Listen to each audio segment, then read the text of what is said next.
আমি বলবো যে কালো অধ্যায়ের একটি দিন, সেইটা দিয়ে শুরু করব। জুলাই সনদ, ইউনূসের জুলাই সনদ, যার মধ্যে দিয়ে একটি কালো অধ্যায় রচিত হয়েছে। প্রথমেই আমি নিজু মজুমদার আপনার কাছে যাব। আপনি যে টি শার্টটি পরে আছেন সেখানেও আমি দেখতে পাচ্ছি জুলাই লেখা। এর নিশ্চয়ই কোনো কারণ আছে, সেটি আপনার মুখ থেকেই শুনবো। আপনি নিশ্চয়ই, জানি না পরিষ্কার দেখা যাচ্ছে কিনা, I am not quite sure, যেখানে লেখা আছে জুলাই, আসলে এই পুরো মিথ্যে, এই মিথ্যের উপরে ভর করে যে এই মাসটাকে মহিমান্বিত করবার চেষ্টা করা হচ্ছে। আজকে যেন কে লিখলো, আজকে 476তম জুলাই, জুলাই আর কাটছে না। তো এই জুলাই পুরো মাসটাই হচ্ছে মিথ্যে ভরা। এই জুলাইটা হচ্ছে প্রতারণার মাস। এই জুলাইটা হচ্ছে কিছু মৌলবাদী, জঙ্গি, টোকাই, অসাংবিধানিকভাবে ক্ষমতা দখলকারী, ষড়যন্ত্রকারীদের মাস। অগাস্টেরও কয়েকটা দিন রয়েছে সেখানে, ফলে মোটা দাগে এই জুলাইকেই আমরা আসলে অভিহিত করি, যেহেতু জুলাই সনদ, জুলাই অমুক, জুলাই তমুক, জুলাই যোদ্ধা, এ নানানভাবে মহিমান্বিত করবার চেষ্টা করা হচ্ছে কিছু জঙ্গিকে। তো এইটা ধরেন আমরা যখন একটা বিষয়কে সামনে নিয়ে আসি, কোনো ইস্যুসকে সামনে ধরেন মান্থ বা এই ধরনের ট্যাগিং, এটা যেমন একদিকে, এটার পেছনের ইতিহাসগুলো আবার ভিন্ন। আমরা যখনই বলছি যে এটি একটি মিথ্যের মাস, এটি একটি প্রতারণার মাস, আমার মনে হয় না যে আজকে এই 5ই অগাস্টের পরে আজকে এই পর্যায়ে এসে এটা নিয়ে কারো কোনো ধরনের মতদ্বৈততা থাকার কথা আর কি। আমার কথা আপনি বাদই দেন, আমার তো ধরেন একটা সুনির্দিষ্ট রাজনৈতিক পরিচয় আছে। আমি যদি আপনাকে শুধু বলি যে এই পুরো ঘটনার মাস্টারমাইন্ড হিসেবে যে ব্যক্তিকে পরিচয় করিয়ে দেওয়া হয়েছে, এই এখন যিনি ক্ষমতা দখল করেছে ইউনূস, সেই ইউনূস যখন আমেরিকার ক্লিন্টন ফাউন্ডেশনে পরিচয় করিয়ে দিল এবং এটাও বললো যে এটি একটি মেটিকুলাস প্ল্যান এবং এই মেটিকুলাস প্ল্যানের প্রধান প্রবক্তা হচ্ছে মাহফুজ আলম। সেই মাহফুজ আলম কয়েকদিন আগে বলেছে জুলাই আসলে কোনো ধরনের কেউ এইসব আহতর কথা বাদ, এগুলো কিছুই হয় নাই, এটা একটা রেজিম চেঞ্জ অপারেশন ছিল, রেজিম চেঞ্জ হয়েছে, সোজা সাপটা এইটাই। সুতরাং এরপরে তো আর আমাদের কোনো কিছু বলার থাকে না, যেখানে পরিষ্কারভাবে কেউ বলছে মেটিকুলাস প্ল্যান, এই অসাংবিধানিক সরকারের প্রধান এবং তাদের প্রধান মাস্টারমাইন্ড বলছে এটি একটি রেজিম চেঞ্জ অপারেশন ছিল। ফলে যেখানে রেজিম চেঞ্জ হয়েছে, যেখানে একটি নির্বাচিত সরকারকে হটানোর জন্য সমস্ত পরিকল্পনা বাস্তবায়ন হয়েছে, সেই মাসটা আমার কাছে মিথ্যে। এই মিথ্যে বলেই আমি আমার টি শার্টে বলেছি জুলাই। যদিও এই জুলাইয়ের প্রবক্তা বা এই কথাটার প্রবক্তা কিন্তু বাংলাদেশ আওয়ামী লীগের থেকেই আসলে মূলত, ফলে আমরা অনুসারী হিসেবে এটা কি সঠিক বলে আমরা মনে করেছি। অনেক ধন্যবাদ। আমি সাদ্দাম হোসেন আপনার কাছে যেতে চাই। জুলাই সনদে আমরা দেখলাম যে বাংলাদেশে 52টি রাজনৈতিক নিবন্ধিত দল আছে, কিন্তু সেখানে 16টির মতো দলকে আমরা উপস্থিত হতে দেখেছি এবং সারাদিন ধরে একটা জুলাই যোদ্ধাদের সাথে ইউনূস বাহিনীর একটা মারামারির নাটক দেখেছি আমরা, সুপার ফ্লপ একটি নাটক। এসব কিছু মিলে আপনার বক্তব্য? ধন্যবাদ। দেখুন, বাংলাদেশে যদি আমাদের নির্দিষ্ট রাজনৈতিক বক্তব্য কিংবা আমাদের দৃষ্টিভঙ্গিও দেখি, তাহলে দেখুন যে বাংলাদেশে বর্তমানে আপনি দেখবেন যে 5ই আগস্টের পরে কোন ধরনের নিয়ম নীতি তোয়াক্কা না করে বাংলাদেশের রাজনৈতিক দল নিবন্ধন দেওয়া হয়েছে, ইচ্ছে মতো নিয়ম ভাঙা হয়েছে, নিয়ম করা হয়েছে, রাজনৈতিক দল উপহার দেওয়া হয়েছে, লাইসেন্স দেওয়া হয়েছে রাজনৈতিক দলকে, আউটসোর্সিং করেও রাজনৈতিক দলের অনেকে নিবন্ধন পেয়েছে। এরপরেও তাদের যে জাতীয় ঐক্যমত্য, তাদের যে একটা সনদ, সেটার মাধ্যমে যদি আপনি দেখেন যে আপনি নিজেই বললেন 52টি রাজনৈতিক দল, 52টি রাজনৈতিক দল সেখানে তাদের আজকে অংশগ্রহণ করেছে, 24টি রাজনৈতিক দল তারা সেখানে স্বাক্ষর করেছে। এবং এই স্বাক্ষরই কিন্তু একমাত্র ঘটনা না, এই স্বাক্ষরের মধ্যে আপনি দেখবেন যে তাদের এই মঞ্চস্থ করা জুলাই সনদে নোট অফ ডিসেন্ট দিয়ে পড়া পুরোটাই কিন্তু এক ধরনের অনেককে জায়গা তারা নিজেরাই সেখানে দেখেছে। তাদের প্রচলিত যে সংজ্ঞা, তাদের যে পরিকাঠামো, তাদের যে দৃষ্টিভঙ্গি, সেখানেও কিন্তু তাদের সেখানে কোনো ঐক্যবদ্ধতার কোনো ছাপ, কোনো ধরনের জাতীয় দৃষ্টিভঙ্গি, কোনো ধরনের আইনানুগ মতামতের প্রতিফলন কোনো কিছু কিন্তু ঘটেনি। আর এই জুলাই সনদের আগে যদি আপনি দেখেন যে বাংলাদেশের সবচেয়ে বড় কথা যে আমাদের অন্তর্ভুক্তি, গণতান্ত্রিক দৃষ্টিভঙ্গি, বাংলাদেশের অর্ধেকের বেশি জনগোষ্ঠীকে আপনি বাইরে রেখেছেন, রাজনৈতিক দলকে বাইরে রেখেছেন, জনগণকে আপনি বাইরে রেখেছেন। আওয়ামী লীগ 14 দল, শুধুমাত্র তা না, জাতীয় পার্টি রয়েছে, অন্যান্য রাজনৈতিক দল রয়েছে যারা বিভিন্ন সময় বাংলাদেশের রাষ্ট্র পরিচালনা করেছে, বিরোধী দলে থেকেছে, এবং এখনো যারা বাংলাদেশের সংখ্যাগরিষ্ঠ জনগোষ্ঠীর প্রতিনিধিত্ব করে, তারাও কিন্তু এটির কোনো অংশীদার নয়। তো এটি শুরু হওয়ার আগে আপনি অর্ধেক জনগোষ্ঠীকে অধিক জনগোষ্ঠীকে বাইরে রেখেছেন, অর্ধেকের অধিক রাজনৈতিক দলকে আপনি বাইরে রেখেছেন, এবং বর্তমান সময় আপনি আসলে সবাইকে স্বাক্ষর প্রদান করতে সমর্থ হননি, এবং যারা স্বাক্ষর করেছেন সেখানেও একটি আসলে অনৈক্য দিয়েই আসলে জুলাই সনদটি পড়া। এটি একটি দিক। আরেকটি দিক হচ্ছে যে আমাদের এটির গুরুত্ব কি আসলে। এর আগে আপনি দেখবেন যে বাংলাদেশের ইতিহাসে রাজনৈতিক সনদ যদি বলি যে আইনগত দৃষ্টিভঙ্গির বাদ দিয়েও রাজনৈতিক সনদ 3 জোটের রূপরেখা বাংলাদেশে হয়েছে সামরিক স্বৈর শাসন বিরোধী আন্দোলনের সময়, যেখানে রাজনৈতিক গণতান্ত্রিক রূপান্তরের জন্য ভূমিকা রেখেছে। সেখানে কিন্তু ক্রিয়াশীল সকল রাজনৈতিক দল, আওয়ামী লীগের নেতৃত্বাধীন আন্দোলন যারা করেছে, বিএনপি নেতৃত্বাধীন যারা আন্দোলন করেছে, এবং বামপন্থী সংগঠনগুলোর নেতৃত্বাধীন যারা আন্দোলন করেছে, সবাই কিন্তু সেটির অংশগ্রহণ করেছে। সেটি কিন্তু আইনগত সাংবিধানিক এটি নয়, এটি একটি পলিটিক্যাল প্রমিসের মতো তারা সেটি করছে 3 জোটের রূপরেখা। তো এবার যেটি হয়েছে সেটি তো আসলে সেটিরও কোনো ধরনের একটি ধারাবাহিকতা বা সেই মতামতের ধারে কাছেও কিন্তু তার থাকেন। তো সেদিক থেকে এটি আমাদের রাজনৈতিক যে শর্ত আছে সেই শর্তটিও কিন্তু আসলে গ্রহণ করেনি। আর যদি আপনি আইনগতভাবে এখানে আইনগত দৃষ্টিকোণ থেকে যদি দেখেন যে বর্তমান সরকার অবৈধ, বর্তমান সরকার তো আমাদের গণতান্ত্রিক ম্যান্ডেট বা সাংবিধানিক ধারাবাহিকতা, আইনের শাসন, এই কোনটি অনুসরণ করি তো বর্তমান সরকার ক্ষমতায় নেই। এটি একটি দিক। আরেকটি দিক হচ্ছে যে জুলাই সনদের ভাষাটা যদি আপনি দেখেন, যে ধরুন তারা অঙ্গীকারনামা 7 দফা লিখেছে, সেখানে 3 নাম্বার তারা বলেছে যে আদালতে প্রশ্ন তোলা যাবে না, এই জুলাই সনদের কোনো বিষয় নিয়ে আদালতে প্রশ্ন তোলা যাবে না। অথচ কোনো বাংলাদেশের কোনো আইন, বাংলাদেশের কোনো চুক্তি, বাংলাদেশের যে কোনো ধরনের শাসনগত কাঠামোর কোনো বোঝাপড়া, সেটি সংবিধানের সঙ্গে সামঞ্জস্যপূর্ণ কিনা এটি দেখার দায়িত্বই কি আদালতের। জুডিশিয়াল রিভিউ করার ক্ষমতা কিন্তু আদালতের রয়েছে, এটি আমাদের সংবিধানের মৌলিক কাঠামোর একটি অংশ। তো সেদিক থেকে এটি কিন্তু আইনি ভাবেও কিন্তু এটি ভোপে টেকে না।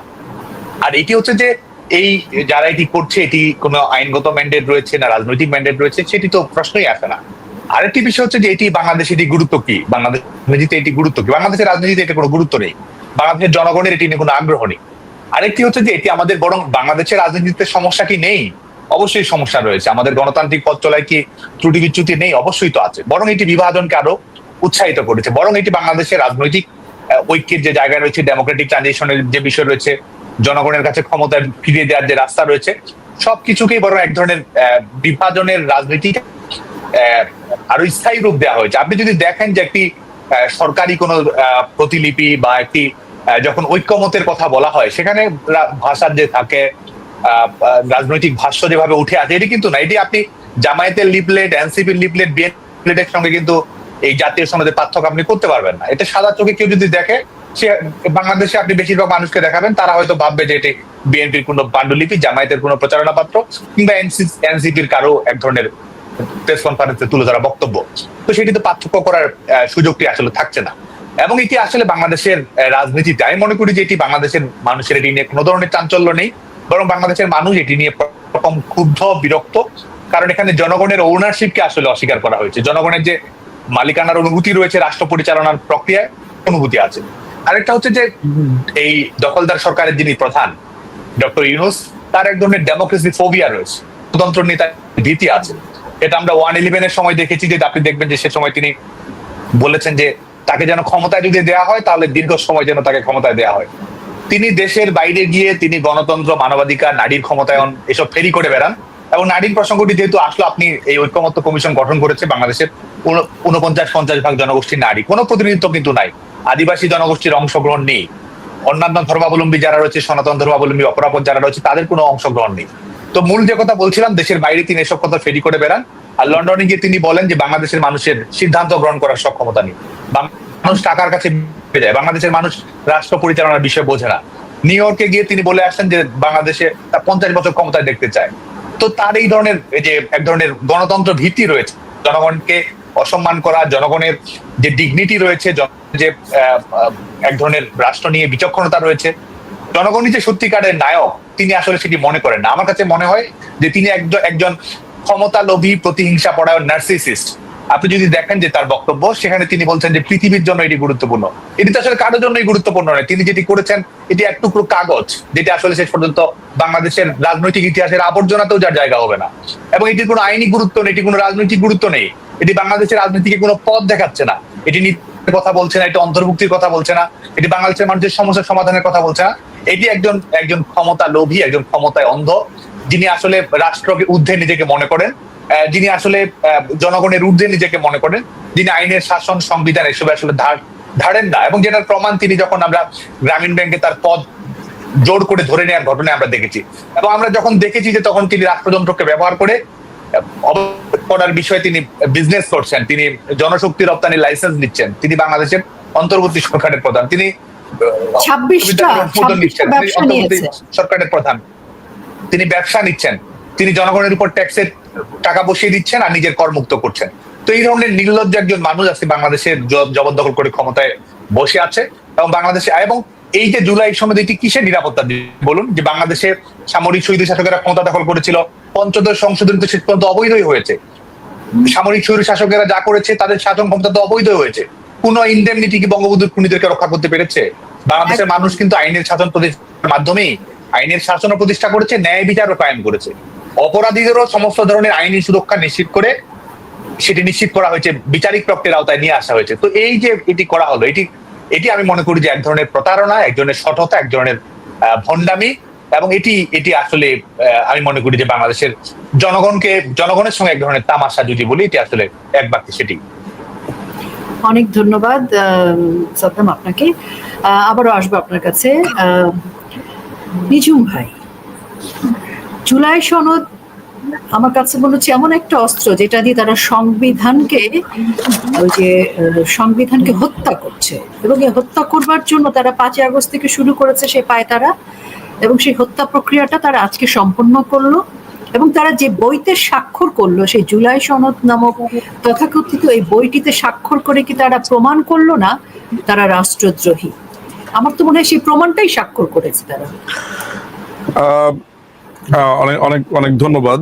আমি মনে হয় আপনাদেরকে এই আলোচনার শুরুটা করি একটু হচ্ছে একটা বিশেষ জায়গাতে দৃষ্টিপাতের মধ্য দিয়ে।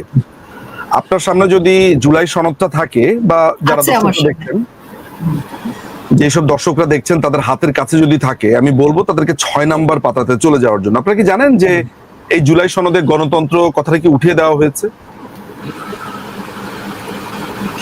6 নাম্বার পাতা, জি 6 নাম্বার পাতাতে যদি যান তাহলে দেখবেন মূলনীতি সমূহ।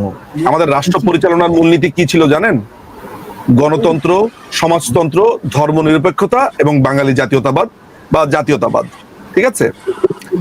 এই মূলনীতি সমূহের মধ্যে গণতন্ত্র শব্দটা উঠিয়ে দিয়ে বলা হয়েছে সাম্য, মানবিক মর্যাদা, সামাজিক ন্যায় বিচার এবং ধর্মীয় স্বাধীনতা ও সম্প্রীতি। আমার এই কারণে হাসিটা এই কারণে লাগছে যে আপনার ইন্টারেস্টিং ব্যাপার হচ্ছে যে এই শব্দগুলো তারা নিয়েছে হচ্ছে আমাদের যে স্বাধীনতার ঘোষণাপত্র, সেই স্বাধীনতা ঘোষণাপত্র যেগুলোকে ভেঙে আসলে এই মূলনীতিগুলো হয়েছিল। কিন্তু গণতন্ত্র শব্দটাকে তারা বাদ দিয়ে দিয়েছে। এইটাকে যেটা করেছে আড়াল করে ফেলেছে।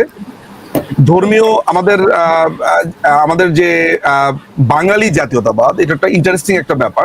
আমি আসলে ওই আইনি পয়েন্টগুলোকে আপনাকে এই কারণে বলছি যে বিশেষ কিছু জিনিস এখানে করেছে যেটা শুরুতে একটু নজর দেওয়া প্রয়োজন। সেকেন্ড ব্যাপারটা আপনি লক্ষ্য করে দেখবেন যে আপনি যদি 4 নাম্বার পেজে যান এই কথিত জুলাই সনদের, দেখবেন সেখানে বলা হয়েছে বাংলাদেশের জনগণ জাতি হিসেবে বাঙালি এবং নাগরিক বাংলাদেশী পরিচিত হইবেন, বিধানটি নিম্নোক্তভাবে প্রতিস্থাপন করা হইবে। অর্থাৎ এটাকে বাদ দিয়ে দেওয়া হয়েছে, বাংলাদেশের নাগরিকগণ বাংলাদেশ হিসেবে পরিচিত হইবেন। তাহলে জাত, এই যে নৃতাত্ত্বিক ভাবে আমার যে পরিচয়টা, আমি যে বাঙালি, আমি কেন আপনাকে এই বাঙালি আর গণতন্ত্র এই দুইটা শব্দের ভেতরে ফোকাস করলাম জানেন? এই দুটাকে আমি বলি হচ্ছে লিটমাস, অর্থাৎ বা আপনি এটাকে এক ধরনের লাই ডিটেক্টর বলতে পারেন, যেই মেশিনে আপনি ঢুকিয়ে দিলে বুঝতে পারবেন যে আপনার চিন্তার প্যাটার্ন, অর্থাৎ আপনার যে এই বাঙালি জাতিসত্তা সেটির প্রতি কি প্রবল ঘৃণা, প্রবল ঘৃণা। হ্যাঁ, এই যে আপনার আমাদের ভূতপত্তি, আমার নৃতাত্ত্বিক পরিচয়, সেটিকে কমপ্লিটলি মুছে দেওয়া হলো, নাম্বার 1। নাম্বার 2 হলো যে গণতান্ত্রিক প্রক্রিয়ার জন্য আমাদের লড়াই সংগ্রাম, সেটিকে এই সনদ থেকে পুরো মুছে দেওয়া হলো। আচ্ছা, এবার আমি আপনাকে একটু কন্ট্রাডিক্টরি ব্যাপারগুলো আপনাকে বলি। প্রথম ব্যাপার হচ্ছে ফার্স্ট লিগাল যেই সিনারিওটা, সেটা হচ্ছে যে কারা এই জুলাই সনদ করছে। জুলাই সনদ করছে যাদের বাংলাদেশের যে সংবিধানটি রয়েছে, এই যেটা হচ্ছে বাংলাদেশের সংবিধান, এই সংবিধান অনুযায়ী যাদের কোনো স্থান নেই, কথা রাখতে হবে। আমি সংবিধানের প্রশ্নটা কেন আনছি, আমি সংবিধানের প্রশ্নটা একটু ডিফারেন্টলি আনতাম যদি এরা শুরুতেই অর্থাৎ 5ই আগস্টেই বলতো যে আমরা বাংলাদেশের সংবিধান কিছুই মানি না, আমাদের নতুন সংবিধান অমুক, তখন আমার আলাপটা অন্যরকম হতো। কিন্তু আশ্চর্যের ব্যাপার হলো এরা এই সংবিধানের অধীনে শপথ নিয়েছে। সংবিধানের অধীনে শপথ নেওয়ার মানে হচ্ছে যে আপনি সংবিধানকে সমুন্নত রাখবেন, নাম্বার 1। এই সংবিধান অনুযায়ী শপথ নিতে গিয়ে প্রথম দিনই তারা যে অন্যায়টা করেছে, জাতির জনকের ছবি এখান থেকে সরিয়ে ফেলা হয়েছে বঙ্গভবন থেকে। পরিষ্কারভাবে আমাদের সংবিধানে লেখা আছে যে জাতির জনকের প্রতিকৃতি কিভাবে থাকবে। সেই প্রসঙ্গ যদি আমি বাদও দেই, আমরা এই উৎপত্তিটা দেখি। তারা বারবার বলেছে যে আমরা 106 অনুচ্ছেদের মাধ্যমে ক্ষমতাতে এসেছি, আমাদেরকে আইনি বৈধতা দিয়েছে 106 অনুচ্ছেদ। পরবর্তী সময় আমরা জানতে পারলাম যে 106 অনুচ্ছেদ অনুযায়ী তাদের বৈধতা হয় না। এই কারণে হয় না, কারণ 106 অনুচ্ছেদ অনুযায়ী রাষ্ট্রপতি প্রধান বিচারপতির কাছে একটা রেফারেন্স চাইবেন, এমতো অবস্থায় কি করা যায়। তখন ফুল কোর্ট হিয়ারিং হবে, ফুল কোর্ট হিয়ারিং হওয়ার পরে তার একটা অভিমত দেবেন। ওই অভিমত রাষ্ট্রের উপরে মান্যকারী নয়। এইটা হচ্ছে একদিক। এবং পরবর্তী সময় আমরা সেনাবাহিনীর যেই প্রেস নোট আইএসপিআর এর জানতে পারলাম যে প্রধান বিচারপতি ক্যান্টনমেন্টে ছিলেন। ফলে এবং ওইখানে যেই অপিনিয়নটা দেওয়া হয়েছে, যেহেতু বাংলাদেশ রাষ্ট্রের প্রধানমন্ত্রী পদত্যাগ করিয়াছেন, যেহেতু তো বাংলাদেশ রাষ্ট্রের প্রধানমন্ত্রী তো পদত্যাগ করেন নাই। তাহলে আমি যেই জিনিসটা বোঝানোর চেষ্টা করলাম ক্রমান্বয়ে, যে এই ইউনূসের এই সরকারটা বৈধ কোনো সরকার না, এটি ক্ষমতা দখলকারী। আচ্ছা, এখন কেউ যদি ক্ষমতা দখল করে, সে কি আপনার সংবিধান পরিবর্তন করতে পারে? উত্তর হচ্ছে পারে না। আচ্ছা, ফলে আমাদের সংবিধানটা যদি এখনো পর্যন্ত বলবৎ থাকে, তাহলে এই জুলাই সনদ টনদ এগুলার কোনো অস্তিত্ব নাই। যা কিছু করা হচ্ছে গায়ের জোরে। জামাতের যে আইনজীবী আছে তার নাম হচ্ছে শিশির মনির, সে দুদিন আগে বলবো না, সপ্তাহ 3 আগে একটা থিওরি দিয়েছে নতুন করে। মাথায় রাখতে হবে যে জামাতিরা এই প্যাটার্নে কেন ভাবছে, এটাও বোঝার প্রয়োজন আছে। থিওরিটা দিচ্ছে এইটা বলে, থিওরি দিচ্ছে, বইটা কোথায় রাখলাম, থিওরিটা দিচ্ছে এইটা বলে যে 106 অনুচ্ছেদে এই সরকার আশ্রয় চাইলে হবে না, এটা ভুল। তাহলে কোথায় আশ্রয় চাইতে হবে? শিশির মনির বলছে যে তাদেরকে আশ্রয় চাইতে হবে যে এই সরকার এসেছে জনগণের চরম অভিপ্রায় রূপে। এই যে থিওরিটা সে নিয়েছে প্রফেসর হ্যান্স কেলসেনের রেভুলেশনারি লিগ্যালিটি থিওরি থেকে। প্রফেসর হ্যান্স কেলসেন বলেছিলেন তার বইয়ে, যদিও অনেকে জেনে থাকবেন যে পিওর থিওরি অফ ল যেটাকে বলা হয়, তার একটা বিখ্যাত গ্রন্থ আছে। এই গ্রন্থের নাম হচ্ছে general theory of law and state. এই বইটা, এই বইয়ের ভেতরেই পিওর লিগাল থিওরি এবং গ্র্যান্ড নর্ম থিওরি এই ইত্যাদি থিওরি দিয়েছে। যেই থিওরির ভিতরে বলা হয়েছে যে, সোজা বাংলাতে বলা হয়েছে যে একটা রাষ্ট্রে যদি কেউ ক্ষমতা দখল করে, ক্ষমতা দখল করবার পরে সে যদি নতুন আইন বানায়, তাহলে সেই আইনকে তার ভাষাতে বলতে হবে গ্র্যান্ড নর্ম। এই গ্র্যান্ড নর্ম সব কিছুকে ডিকটেট করবে।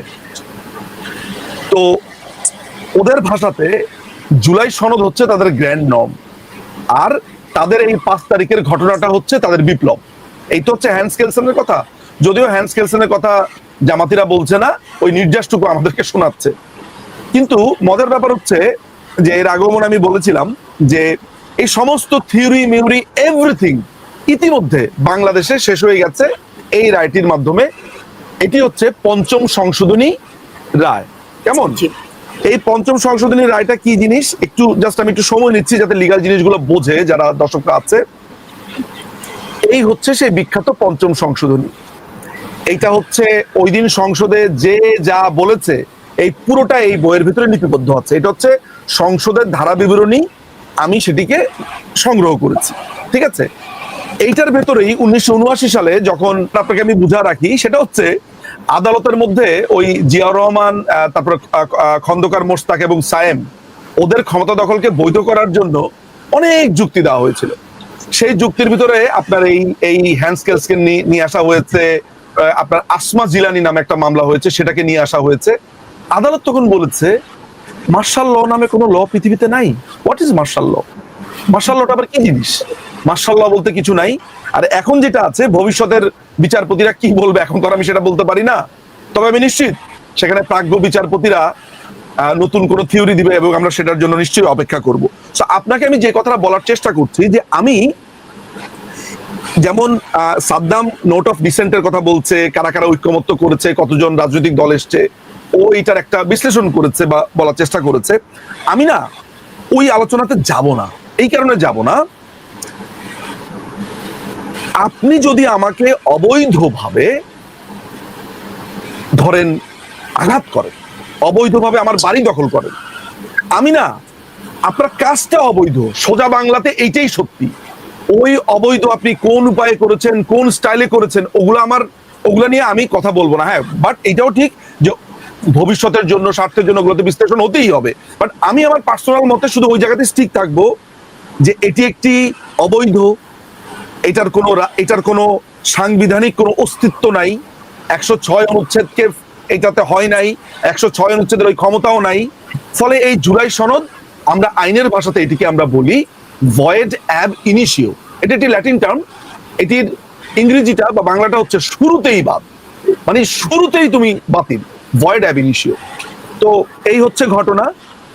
এই জুলাই সনদের আসলে এদের কাছেই অস্তিত্ব আছে। এখন এই জুলাই সনদকে বাস্তবায়ন করবে কে? জুলাই সনদকে বাস্তবায়ন করার জন্য পদ্ধতি কি? যদি ওরা পদ্ধতি করতে চায়, সংসদে যাবে, তাই তো?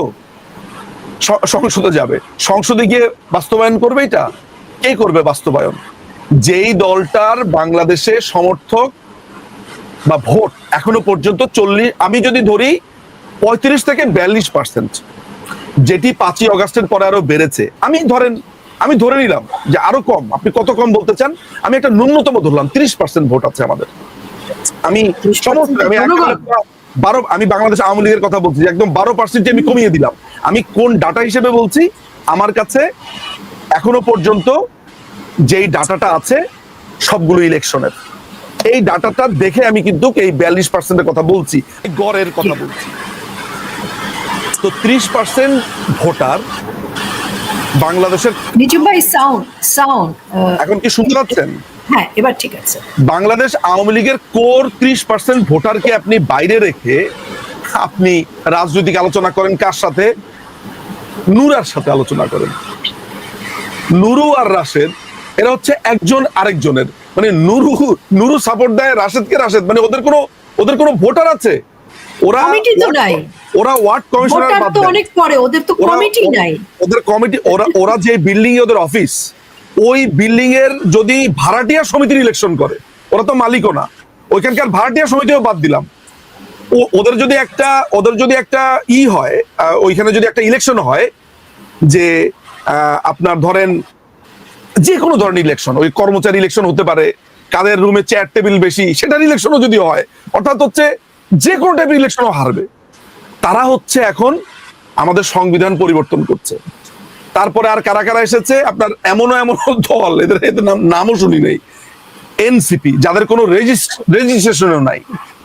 আপনার ওই একটু মজা করে বলি, ওই মুফতি ইব্রাহিম, যাকে আমরা অ্যান্টারকোটিক হুজুর বলি, ওই অ্যান্টারকোটিক হুজুর একবার ওয়াজে বলেছিল, তোমার মোচ আর দাড়ি নাই, তুমি আর সুইচই নাই, তুমি আর মানুষই না। তো যার মোচ দাড়ি নাই তিনি তাকে সুইচবিহীন ব্যক্তি বলে অভিহিত করেছেন। তো আমি বলবো, তুমি জুলাই সনদ বানাইছো, তুমি আর সুইচই নাই, তুমি কি জুলাই সনদ করবা? এই হচ্ছে আমার বক্তব্য। তো সুইচবিহীন লোকজনদেরকে নিয়ে আর কি বলতে পারি? জি, অনেক ধন্যবাদ। আবার আসবো আপনার কাছে। আমাদের ছাত্রলীগের সভাপতি সাদ্দাম হোসেনের কাছে যাই। এইরকম যখন দেশের অবস্থা, তখন একজন ছাত্র নেতা হিসেবে বাংলাদেশের জনগণকে নিয়ে কিভাবে সংগঠিত হতে হবে, আমাদের তো সমাধানের দিকে যেতে হবে, এদেরকে তো আর বাড়তে দেওয়া যায় না, কারণ তারা আমাদের সংবিধানকে আঘাত করেছে, করছিল এতদিন, আজকে তারা করেছে সে কালো অধ্যায়ের সূচনা তারা করেছে, যেভাবে হোক, সেটা হয়তো আইনের ভাষায় সেটা কোনো মূল্য নেই, সবই অবৈধ, অবৈধের হাত ধরে সবই অবৈধ, কিন্তু এই অবৈধদেরকে আমরা আর কতটুকু বাড়তে দিব? তাদের চিফ প্রসিকিউটর বলছে 1400 বার শেখ হাসিনার ফাঁসি হওয়া উচিত, তারা সেনাবাহিনীকে বন্দি করছে, তারা যা খুশি তাই করছে, মানে তারা এখন বাংলাদেশটাকে পুরোটাই গিলে ফেলছে। তো সেই জায়গায় একজন ছাত্র নেতা হিসেবে সারা বাংলাদেশকে এখন কি করে একত্রিত হবে, কি করে একত্রিত করবেন আপনি? অনেক দায়িত্ব।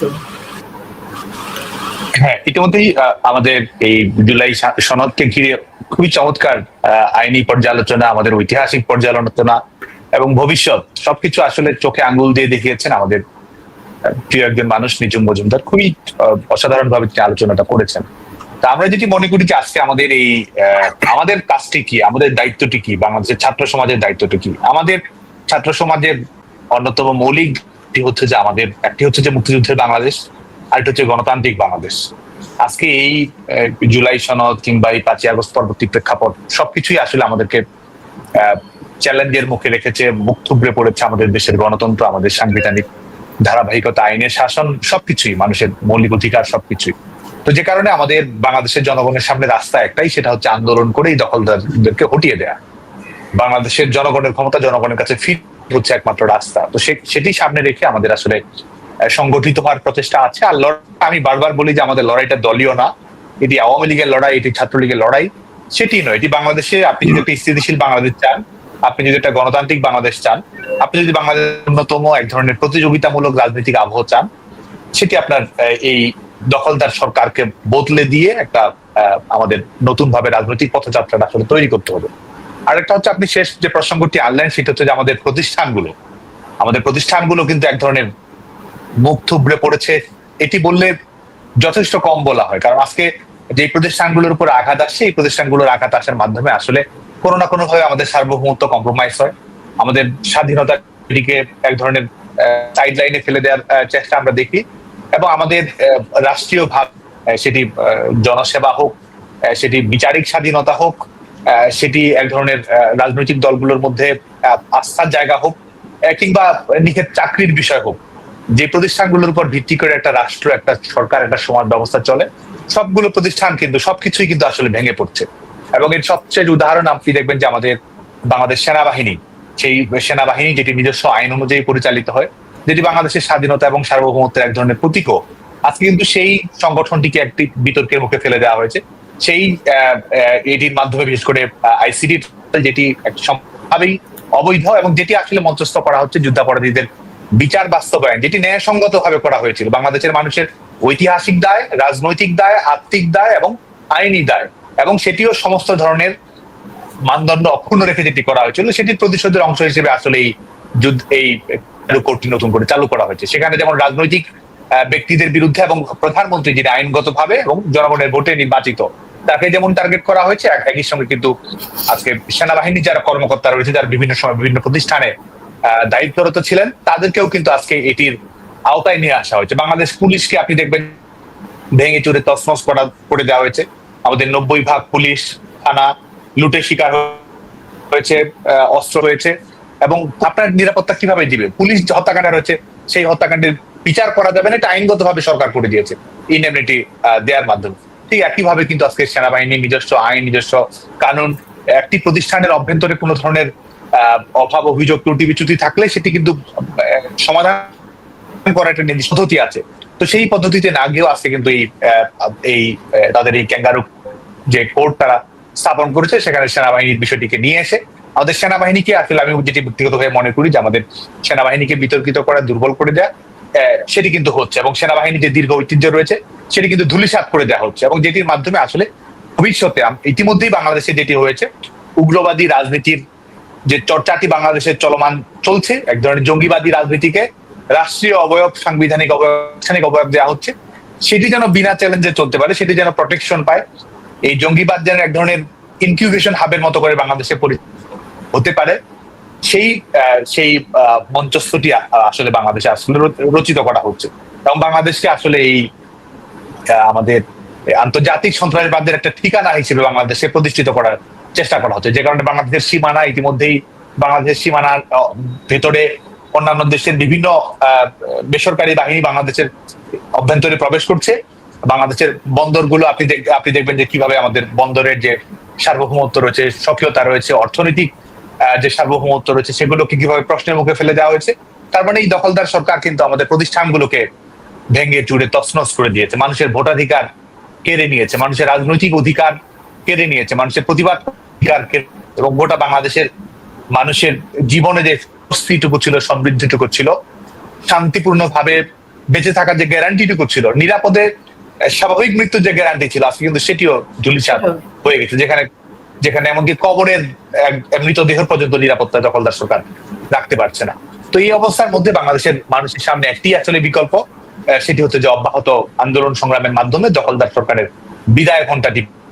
এবং আমি দৃঢ়ভাবে বিশ্বাস করি যে বাংলাদেশের মানুষ একটা বৃহত্তর গণতান্ত্রিক ঐক্য গড়ে তুলবে। আমাদের তরুণেরা গণতন্ত্রের দাবিতে, মুক্তিযুদ্ধের দাবিতে তারা আবারও গর্জে উঠবে, এবং বাংলাদেশের এবারে যে রাজনৈতিক আন্দোলনটি বাংলাদেশে তৈরি হোক, এবং এটি একই সঙ্গে সামাজিক আন্দোলন, রাজনৈতিক আন্দোলন, এবং একই সঙ্গে আমাদের বিভিন্ন প্রতিষ্ঠান থেকে যারা রয়েছে, যারা সুনাগরিকতার পরিচয় দিবেন, যারা প্রশাসনিকতা, আইনের শাসন, সাংবিধানিক প্রতি সম্মান রাখেন, আজকে যাদেরকে ত্রস্ত করে, যাদেরকে বোবা করে রাখা হয়েছে, মুখ বন্ধ করে রাখা হয়েছে, আমি মনে করি যে বাংলাদেশের সকল মানুষ মুক্তিযুদ্ধ এবং গণতন্ত্রকে কেন্দ্র করে আজকে একটা বৃহত্তর ঐক্য গড়ে তুলবে, এবং সেই ঐক্য গড়ে তোলার মাধ্যমে আপনাকে আমি এখানে আরেকটা সম্পূরক প্রশ্ন দিতে চাই। সেটি হচ্ছে যেখানে সবগুলো প্রতিষ্ঠানকে একেবারেই পঙ্গু করে দেয়া এবং অকার্যকর করে দেওয়া হয়েছে, সেখানে ছাত্রলীগকে নিষিদ্ধ করে কি সেটাও কি আরেকটি নয় যে ছাত্রলীগ সবসময় কিন্তু ভাষা আন্দোলন ছাত্রলীগ নেতৃত্ব দিয়েছে, ৭১-এর নেতৃত্ব দিয়েছে।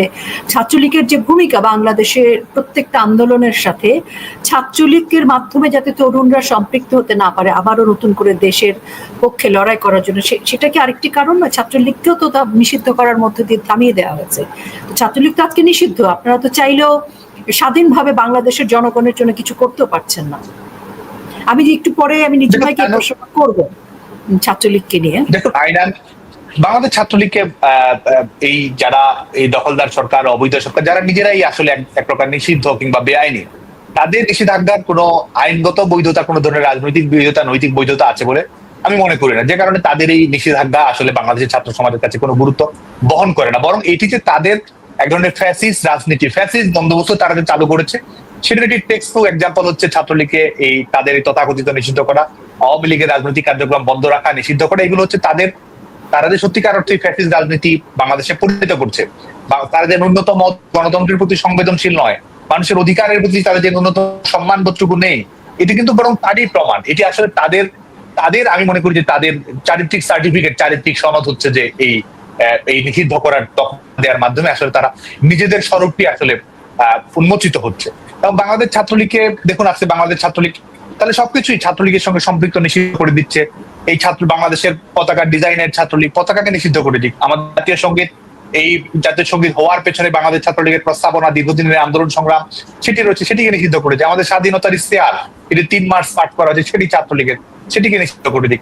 ছেলেমেয়েরা ভবিষ্যতে যখন আমার ভাইয়ের রক্তে রাঙানো গাইতে গাইতে যাবে, সেটিও তো ছাত্রলীগের কারো না কারো লেখা, সেটি নিষিদ্ধ করে দেয়। আসলে তো বাংলাদেশ ছাত্রলীগ তো বাংলাদেশের ইতিহাসের পরতে পরতে বাংলাদেশ ছাত্রলীগ মিশে রয়েছে। বাংলাদেশ ছাত্রলীগ তো বাংলাদেশের ইতিহাস, ভবিষ্যৎ, বর্তমান এবং আধুনিকতার সমন্বয় তো ছাত্রলীগ কর্মকাণ্ড পরিচালনা করে যাচ্ছে। এবং এই নিষিদ্ধ করে আপনি অতীতে কি ছাত্রলীগকে দমিয়ে রাখতে পেরেছেন? দখলদার ইয়াহিয়াও পারেনি, দখলদার পারবে না। যে কারণে আজকে আমি যেটি মনে করি যে আমাদের বাংলাদেশ ছাত্রলীগ এই পরিবর্তিত বাস্তবতায়, এই চ্যালেঞ্জিং বাস্তবতায় বাংলাদেশ ছাত্রলীগ আরো বেশি সংগ্রাম মুখর হচ্ছে, বাংলাদেশ ছাত্রলীগ আরো শক্তিশালী হচ্ছে, বাংলাদেশ ছাত্রলীগ আরো প্রাসঙ্গিক হচ্ছে।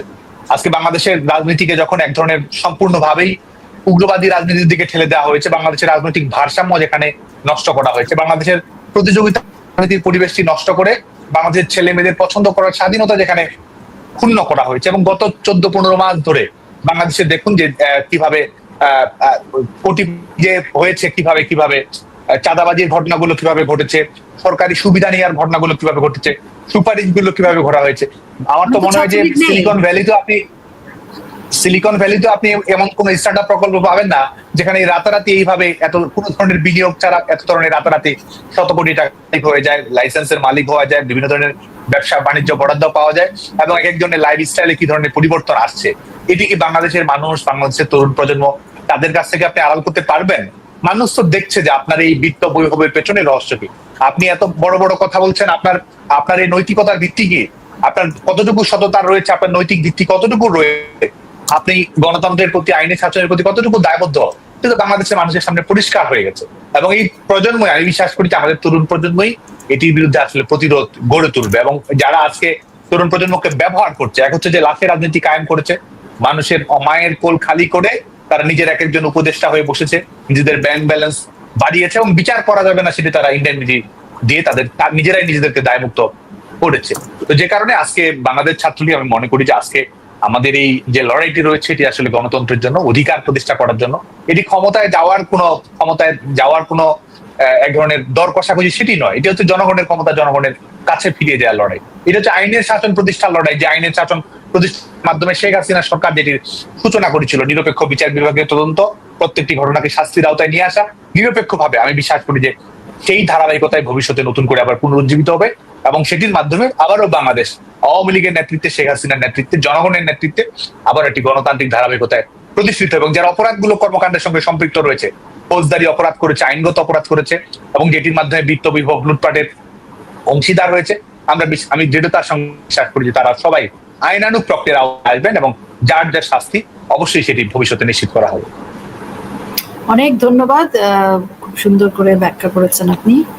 আমি নিঝুম ভাইকে ছাত্রলীগের প্রসঙ্গেই জিজ্ঞেস করব। দেখেন, শিক্ষার্থীদের যে তথাকথিত ইউনূস সাহেব বলেছেন ওনাকে শিক্ষার্থীরা নিয়োগ দিয়েছে, তো সেই শিক্ষার্থীদের নিয়োগপ্রাপ্ত ইউনূস, তার এই 14 মাসে আমরা দেখেছি ছাত্রলীগের বহু শিক্ষার্থী তারা কিন্তু শিক্ষা থেকে বঞ্চিত। তারা পড়াশোনা করতে পারেনি, তারা শিক্ষাঙ্গনে যেতে পারেনি, তারা পরীক্ষার হল থেকে একদম শারীরিক নির্যাতনের শিকার হয়ে তারপর কারাগারে গেছে। সেখানে ছাত্রলীগের নারী কর্মীও কিন্তু রেহাই পায়নি, এবং অত্যন্ত নৃশংসভাবে তার উপরে কিন্তু মব হামলা চালানো হয়েছে। এই যে পরীক্ষা হয়েছে, পরীক্ষার মধ্যে কত শিক্ষার্থী ছাত্রলীগের ঝরে পড়েছে যারা পরীক্ষা দিতে পারেনি। কারাগারে থেকেও কিছু শিক্ষার্থী কিন্তু পাশ করেছে তাদের অদম্য ইচ্ছার কারণে। এই যে একটা বড় মানবাধিকার লঙ্ঘন এখানে, এবং দ্বিচারিতা, পাশাপাশি ছাত্রলীগকে যে কারণে নিষিদ্ধ করা হলো তার চেয়েও অধিক অপরাধের জন্য কিন্তু ইন্ডেমনিটি দিয়েছে জঙ্গিদেরকে, কিশোর টোকাইকে, সন্ত্রাসীদেরকে। এই যে বিষয়গুলো, আইনি ব্যাখ্যা তো আসলে কিছু নেই, অবৈধর কাছে তো আর আইনের কিছু নেই, কিন্তু পুরো বিষয়টাকে, মানবাধিকার লঙ্ঘন পুরো বিষয়টাকে আপনি কিভাবে দেখেন?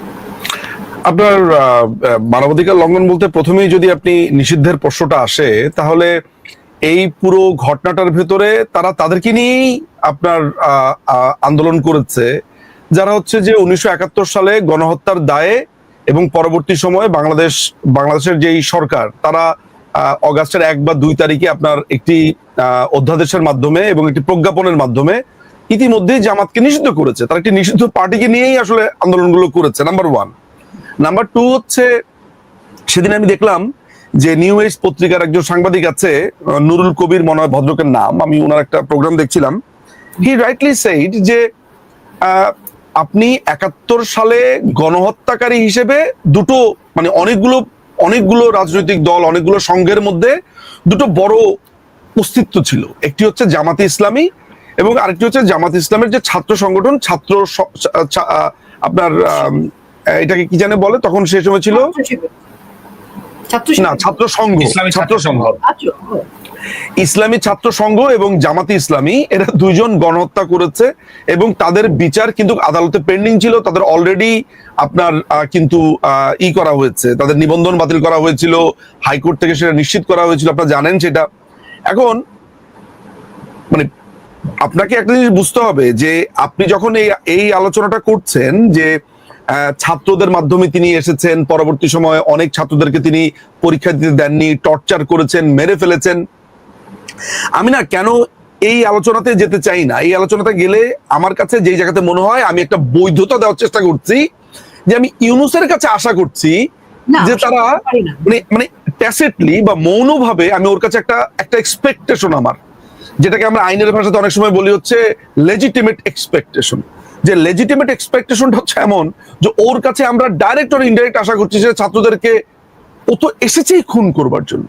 মানে পুরো পুরো যদি ধরেন আমার আমার আমার ভাবনার প্যাটার্নটা যদি এটা হয়, আপনাকে আমি আরেকটু বড় বড় বড় আকারে বলি। এই যে আমরা আলোচনাগুলো করছি, এখন আলোচনাটার জায়গাটা হচ্ছে যে ছাত্রদের উপরে আপনার অত্যাচার, বাংলাদেশ ছাত্রলীগের উপরে অত্যাচার আমি খালি একটু ফুটনোটের মতো বলি, অথচ ওরা কিন্তু এই ছাত্রলীগ থাকা অবস্থায়, বঙ্গবন্ধু কন্যা থাকা অবস্থায় সব রাজনৈতিক দলের ছেলেরা মেয়েরা কিন্তু নির্বিঘ্নে পড়াশোনা করেছে। ডেফিনেটলি ওগুলো তো মানে ওই কথা বলতে গেলে আমি একটু বলি, সেটা হচ্ছে যে এখানে আমাদের অনেকগুলো দায় আছে। এই দায় তো আমি ব্যক্তি নিঝুম মজুমদার তো এই দায়টা এড়াতে পারি না। এই কারণে দায়, ছাত্রলীগকে তো আমি নিজেও সমালোচনা করেছি এবং ছাত্রলীগের অযাচিত সমালোচনা করেছি। আজকে এই মুহূর্তে দাঁড়িয়ে আমি আমার সেই সমালোচনাগুলোর জন্য শুধু লজ্জিত হচ্ছি না, আমি এইটা ভাবছি যে কি একটা ভুলের মধ্যে জীবনযাপনগুলো করেছিলাম। কেন এই কথাটা বলছি দেখেন,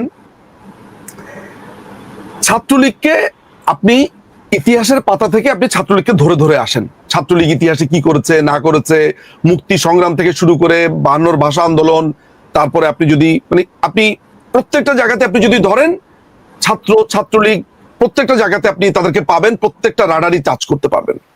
আমি যদি সাম্প্রতিক সময়ের রাজনীতিগুলোকে বিবেচনা করি, আমি সেটা একটা টক শোতে, সাদ্দাম এখানে আছে, সাদ্দামের সামনে সাদ্দামের বলার কতটুকু ঠিক, আমি কিন্তু কয়েকদিন আগের একটা টক শোতে বলেছি যে আমি যদি আমাদের ছাত্রলীগের রাজনীতির যে বারবার বলা হচ্ছে যে সাদ্দাম আর ইরান যখন ছাত্রলীগের দায়িত্বে আসলো, এই যে বলা হচ্ছে ছাত্রলীগের এই না সেই না হাবিজাবি, আমি তো ব্যক্তিগতভাবে সাদ্দামকে দেখেছি এবং সাদ্দামকে সামনাসামনি বলার থেকেও আমি অনেক মানুষকে অনেকবার বলেছি, আপনার একবারও মনে হচ্ছে যে সাদ্দাম লাঠি নিয়ে মারামারি করার মতো ছেলে? মানে আমি জাস্ট আউট অফ, ধরেন সাদ্দাম এখানে নাই, সাদ্দাম একটা লাঠি নিয়ে কাউরে মার দিতেছে, এটা না আমি অনেক চেষ্টা করেও কল্পনা করতে পারি না যে সাদ্দামের হাতে একটা লাঠি, সাদ্দাম একটা হেলমেট পরেছে, হেলমেট পরে কাউরে মারার জন্য ছুটছে। Rather I found him in book shop. আমি পাঠক সমাবেশে গেছি, গিয়ে দেখি সাদ্দাম ওখানে বইপত্র খুঁজছে।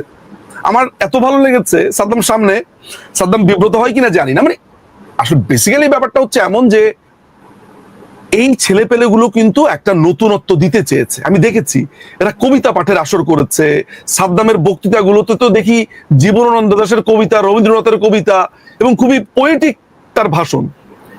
এই ছেলেগুলোকে দিনের পর দিন আপনার প্রশ্নবিদ্ধ করা হয়েছে।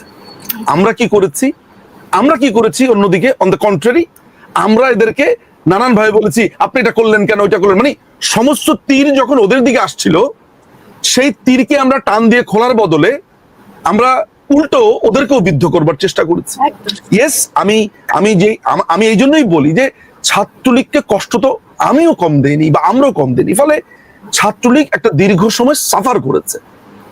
আজকে যে ছেলেটিকে, যে তোফাজ্জল, একটা সময় সে বরিশালে একটা সময় সে ছাত্রলীগ করেছে, তাকে আজকে চোর বানিয়ে তাকে খাবার খাইয়ে, দ্য লাস্ট সাপার, তাকে খাবার খাইয়ে মেরে ফেলেছে। মাসুদ, রাজশাহীর মাসুদকে তার মেয়ের জন্য ওষুধ কিনতে এসেছিল, মাসুদ মৃত্যুর আগে শুধু বলেছে আমি একটু পানি খাবো। এই যে আজকে জিএস নির্বাচিত হয়েছে রাজশাহীতে, সালাউদ্দিন আম্মার, এই আস্ত শিবিরের পোনাটা তার দলবল নিয়ে এই মাসুদকে খুন করেছে। আজকে আমরা সেই বাংলাদেশে কি দেখেছি? সেই বাংলাদেশ দেখেছি এই ছেলে রাজশাহী ইউনিভার্সিটির সাধারণ সম্পাদক হয়েছে, ডাকসুর তো না, রাকসুর। হ্যাঁ, তো এই হচ্ছে সিচুয়েশন। ফলে আমি ওই জায়গাটাতে আলোচনা করবই না যে ইউনূস ছাত্রলীগের ছেলেপেলেদেরকে পরীক্ষা দিতে দেয়নি, ছাত্রদের উপর দমন পীড়ন করছে, এসেছে এটার কারণে। Rather I will focus my points into another issues. কিরকম? সেটা হচ্ছে যে যখন আমরা 54 বছর ভালো মন্দ মিলিয়ে যখন একটা মুক্তিযুদ্ধকে একটা শেইপে আমরা এনেছি, এর মধ্যে অনেক ঘটনা ঘটেছে মুক্তিযুদ্ধের পরে। গত 15 বছরের কথাই যদি আমরা ধরি না কেন, বাংলাদেশ আওয়ামী লীগের সময় মুক্তিযুদ্ধ, বঙ্গবন্ধু, আমাদের কালচার, কৃষ্টি, আমাদের ভাবনা মননের জগৎ যেমন একদিকে ফ্লারিশ করেছে, একদিকে বিকশিত হয়েছে, অন্যদিকে একটা ইনভিজিবল কান্ট্রি আমাদের মাটির, আমাদের পায়ের নিচে ছিল, যাকে আমরা চিনতে পারিনি। যেমন আমরা পয়লা বৈশাখে যখন আমরা মাছের ছবি এঁকেছি, আমরা যখন ইলিশের ছবি এঁকেছি, আমরা যখন প্ল্যাকার্ড এঁকেছি, আমরা যখন লাল শাড়ি, লাল পাড় সাদা শাড়ি পরে, কিংবা আমরা লাল রঙের পাঞ্জাবি পরে আমরা প্ল্যাকার্ড নিয়ে, ফেস্টুন নিয়ে আমরা উৎসব করেছি, আমরা কখনো ভাবিনি যে আমাদের ঘাড়ে হিজবুত তাহরির নিঃশ্বাস ফেলেছিল, আমাদের ঘাড়ে জামাতিরা নিঃশ্বাস ফেলেছিল। এইটা চিন্তা করে একবার আইসা নেই, আমরা ওই একবার আইসা নেই এই লাইনটা আমরা কখনো শুনতে পাইনি। ব্যর্থতার জায়গা আমাদের ওইখানে। তো এরা তো আমাদের অল দা টাইম আমাদেরকে এইভাবে দেখেছিল যে ক্ষমতায় আসলে ছাত্রলীগকে মেরে ফেলবে, খুন করে ফেলবে, পড়তে দিবে না, এই করতে দিবে না। কিন্তু আমরা কি আরেকটা ফোকাস থেকে দূরে সরে যাচ্ছি? ফোকাসটা কোন জায়গাতে? দেখেন, মূলত এটি একটি ইন্টারন্যাশনাল প্ল্যানে এবং একটি ছকে এই পুরো ঘটনাটা ঘটেছে। ইন্টারন্যাশনাল প্লেয়াররা ব্যবহার করেছে সেই সব শক্তিদেরকে যারা মুক্তিযুদ্ধের উপর একটা ঘৃণা পোষণ করত। তাহলে আমি তিনটা পোর্শনে ভাগ করি। একটা হচ্ছে মুক্তিযুদ্ধ এবং তার শক্তি মিত্রসমূহ, আরেকটা হচ্ছে লোকাল কোলাবোরেটররা, এই লোকাল কোলাবোরেটররা বড় হয়েছে, বিকশিত হয়েছে। থার্ড অ্যাক্টর হচ্ছে ইন্টারন্যাশনাল শক্তিরা। এই ইন্টারন্যাশনাল শক্তির মধ্যে একটা হচ্ছে বড়সড় শক্তি, আমি বলে দিব আমেরিকা, বা একই সাথে ইউরোপিয়ান ইউনিয়ন। ওরা বার্মা অ্যাক্ট করেছে 2022। আপনি বার্মা অ্যাক্টটা যদি পড়েন, যেটি 2022 সালে প্রকাশিত হয়েছে, ওদের সিনেটে পাস হয়েছে, সেই বার্মা অ্যাক্টটা 56 পাতার একটা আইন। সেই আইনের ভিতরে বলা আছে তারা বার্মাকে বাঁচানোর জন্য, সেখানে ডেমোক্রেসিকে রিস্টোর করবার জন্য তারা কি কি করবে। তারা এটাও বলেছে যে বার্মার যে তেল, গ্যাস, খনিজ সম্পদ আছে, খেয়াল করবেন, বার্মার তেল, গ্যাস, খনিজ সম্পদ আছে, এগুলোকেও আপনার রক্ষা করা প্রয়োজন, কারণ এইখান থেকে প্রাপ্ত অর্থ দিয়েই বার্মিজ আর্মি খুন খারাপি করছে। তো আপনার যখন আমেরিকা এরকম একটা আইন করে, এবং এরকম একটা আইন করে তারা একটা প্ল্যান করে 2022 সালেই, বুঝতে হবে ইন্টারন্যাশনাল প্লেয়াররা এখানকার রেজিম চেঞ্জ করেছে এইটা চিন্তা করে যে এইখানকার যারা লোকাল কোলাবোরেটররা আছে, এই লোকাল কোলাবোরেটররা টেক কেয়ার করবে হচ্ছে তাদের সাহায্যে আওয়ামী লীগকে বা মুক্তিযুদ্ধের শক্তিকে, আর অন্যদিকে ইন্টারন্যাশনাল খেলাটা খেলতে থাকবে। যেমন তারা আপনার জিসোমিয়া চুক্তি করতে চায়, আকসু চুক্তি করতে চায়, তারা বাংলাদেশের সাথে একটা ট্রেড ডিল করেছে যেটা দেখলে আপনার মাথা খারাপ হয়ে যাবে। বার্মা অ্যাক্ট করেছে। ফলে আপনাকে একই সাথে এই আলোচনাটাও করতে হবে যে বাংলাদেশে আজকে আপনি এই যে জুলাই সনদ, ছাত্রলীগের উপর অত্যাচার, মানবতা হরণ এন্ড এভরিথিং হচ্ছে, এই জিনিসটার আড়ালে আরেকটা ঘটনা ঘটছে। সেটা হচ্ছে ইন্টারন্যাশনাল প্লেয়াররা আমাদের এই ল্যান্ডের আশেপাশে অবস্থান নিচ্ছে। ওদের এই অবস্থানকালে আপনি দেখতে পাচ্ছেন ইউনুসকে, আপনি দেখতে পাচ্ছেন এই জসিমউদ্দিন রহমানিকে, আপনি দেখতে পাচ্ছেন এদেরকে। কিন্তু আমি মনে করি এদেরকে ডিঙিয়ে আপনার পশ্চিমকেও দেখার আলোচনাটা এবং দেখতে পাওয়ার আলোচনাটাও চালাতে হবে, কারণ মূল অ্যাক্টর তো তারা। এরা তো হচ্ছে চামচিকা। বান্দরকে বান্দরের যখন খেলা হয়, আমি জানি না আপনি কখনো বান্দরের খেলা দেখেছেন কিনা। বান্দরের খেলার একটা বিশিষ্ট বৈশিষ্ট্য আমি বলি। বান্দরকে প্রথমে করে কি, যে বান্দর নাচায়, সে প্রথমে বান্দরকে ঝুলির থেকে বের করার পরে বান্দরকে কাতুকুতু দেয়, বান্দরের কান টিপে দেয়। বান্দর তখন আপনাকে নানান রকম খিচিয়ে মিচিয়ে এগুলা করতে থাকে। আপনি লক্ষ্য করে দেখবেন বান্দরের যে দাঁত কেলানি, বান্দর এসে আপনাকে একটা গুতা মেরে গেল, এর আড়ালে জাদুকর তার ঝুলি থেকে অনেক কিছু বের করে, যেটা পরবর্তীতে সে প্রদর্শন করবে। ফলে ওই বান্দর খেলার মূল নায়ক যদি হয় আমেরিকা, তাহলে বান্দর যদি হয় তার ওই বান্দর, আর এই দর্শক এখন হয়ে গেছে আমরা। ওই জিনিসটা আপনাকে মাথায় রাখতে হবে। সুতরাং দেশের এখন আলাপটা উঠছে যে আমাদের করণীয় কি, অনেক দর্শকরা এটা বলছে। হ্যাঁ, করণীয়টা কি? পাচি আপা, আমি আপনাকে একটা কথা বলি, সেটা হচ্ছে এই দেশ এন্ড অফ দ্য ডেতে মুক্তিযুদ্ধের পক্ষের মানুষদের এবং একই সাথে প্রগতিশীল মানুষদের এই দেশ। জাস্ট আপনি এটা প্রথমে এটা লিখে রাখেন, এই দেশ আমাদের। এখন যারা এখানে আছে, আমরা একটা বান্দর খেলা দেখছি। আপনাকে আমি বললাম তো যে যেই সব অ্যাক্টররা অ্যাক্ট করবে, যেই যেই সাপ আমাদেরকে ছবল দিয়েছে, ওই সাপ ওই বিষ নামাতে বাধ্য হবে, বিকজ ঝড় তাদের দিকেও ধেয়ে এসেছে, তাদেরকে সিঙ্গেল আউট করেছে, তাদের বিচারের চেষ্টা করা হচ্ছে। এবং এই যে ঝড় ধেয়ে আসছে, ওঝার যখন টের পাবে, খেলা তখন হবে। আর অন্যদিকে বাংলাদেশ আওয়ামী লীগের জন্য ইন সাম কনটেক্সট এই ধাক্কাটা সাপে বর হয়েছে কেন জানেন? আজকে দুধ এবং পানি আলাদা হয়েছে। আপনি আওয়ামী লীগের শত্রু চিনেছেন, আওয়ামী লীগের মিত্র চিনেছেন, আপনি আওয়ামী লীগের কোর সমর্থকদেরকে চিনেছেন, আপনি তৃণমূলকে কাছে পেয়েছেন, আপনি ছাত্রলীগকে চিনেছেন, আপনি যুবলীগকে চিনেছেন, এবং আপনি বুঝতে পেরেছেন কারা আপনার লোক। আপনার জন্য এই মোমেন্টটা ইন সাম কনটেক্সট আপনার নিজের সংগঠনের জন্য, যেহেতু এই দেশ আজীবন দেখে রাখবে বাংলাদেশ আওয়ামী লীগ, তার একটা বিরতির দরকার আছে না? আমরা ওই বিরতির মধ্যে আছি, আর এই বিরতির মধ্যে এই জুলাই সনদ নামে বান্দরের খেলা দেখছি। এই হচ্ছে ঘটনা।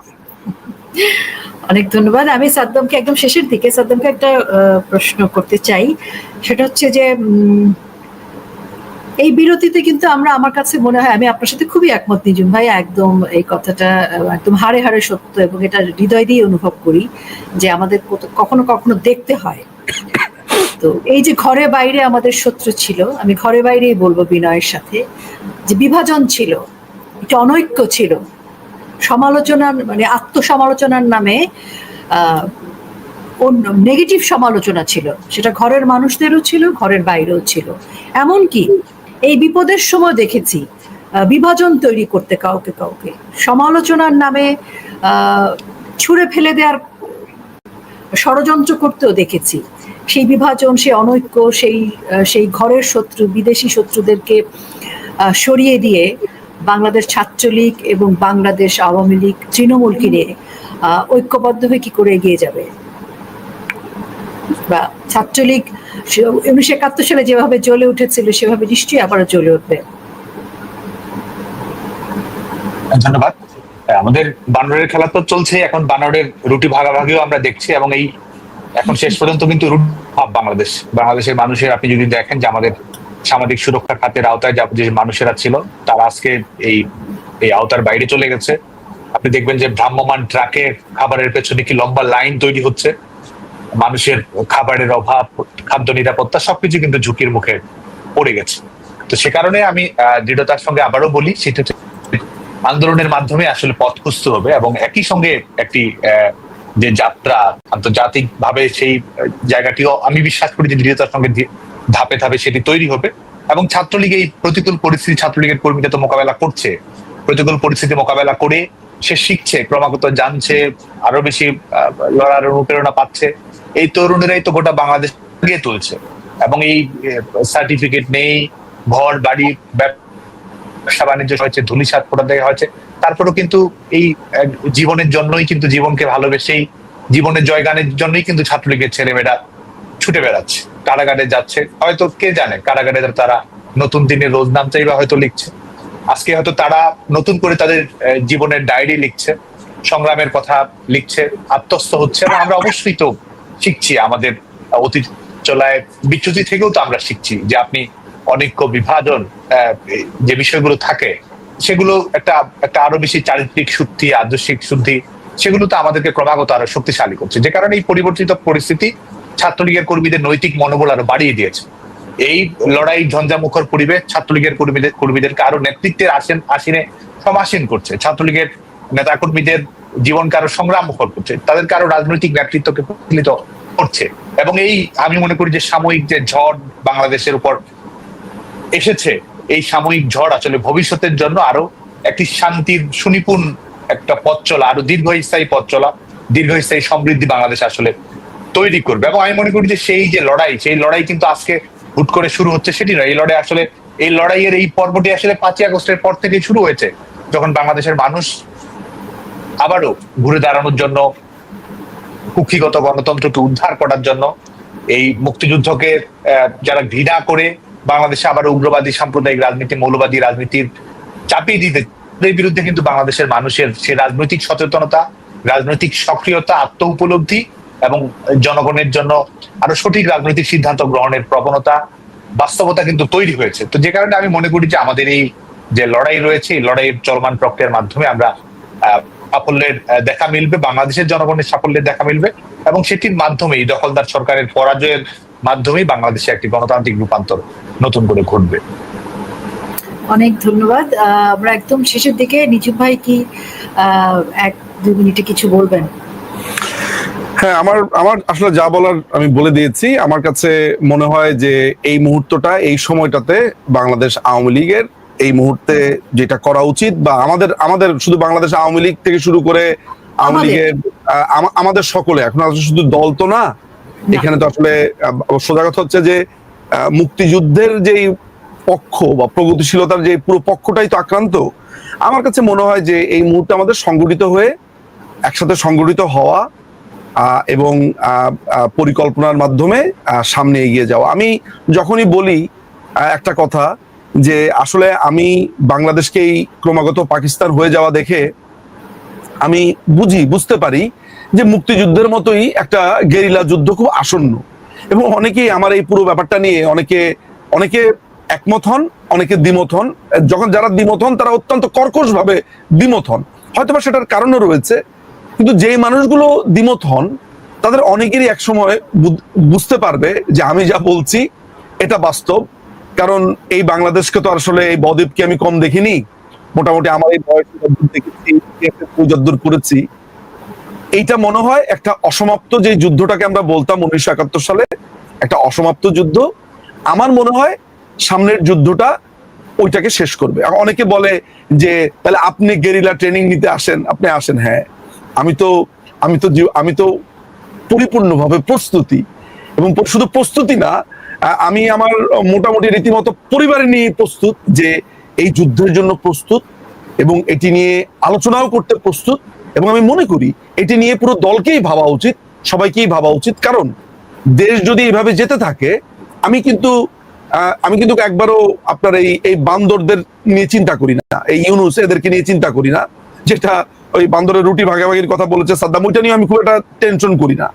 আমি আসলে মূলত টেনশন করি হচ্ছে ইন্টারন্যাশনাল শক্তিগুলোকে নিয়ে, যাদেরকে এই বেনিয়াদেরকে এই দেশ থেকে তাড়াতে হবে এবং এদেরকে রিমুভ করতে হবে, কারণ এরাই হচ্ছে এই বান্দরদের শক্তির আধার। ফলে আমার কাছে মনে হয় এই ভাবনার জায়গা আছে, এই ভাবনাটা শুরু করা উচিত, এবং এই ছাড়া আপনি বাংলাদেশকে রক্ষা করাটা আপনার জন্য একটু কঠিন হয়ে যাবে। এই এতটুকুই আমার বলার ছিল, এটা নিয়ে ভাবনার শুরু করা উচিত। অনেক ধন্যবাদ। সাদ্দাম হোসেন কি এই যে সশস্ত্র যুদ্ধ, গেরিলা যুদ্ধ, বা সবাইকে একসাথে নিয়ে আরেকটা মুক্তিযুদ্ধ, এই বিষয়ে কি কিছু বলবেন? 1 মিনিট যদি চান আপনি বলতে পারেন।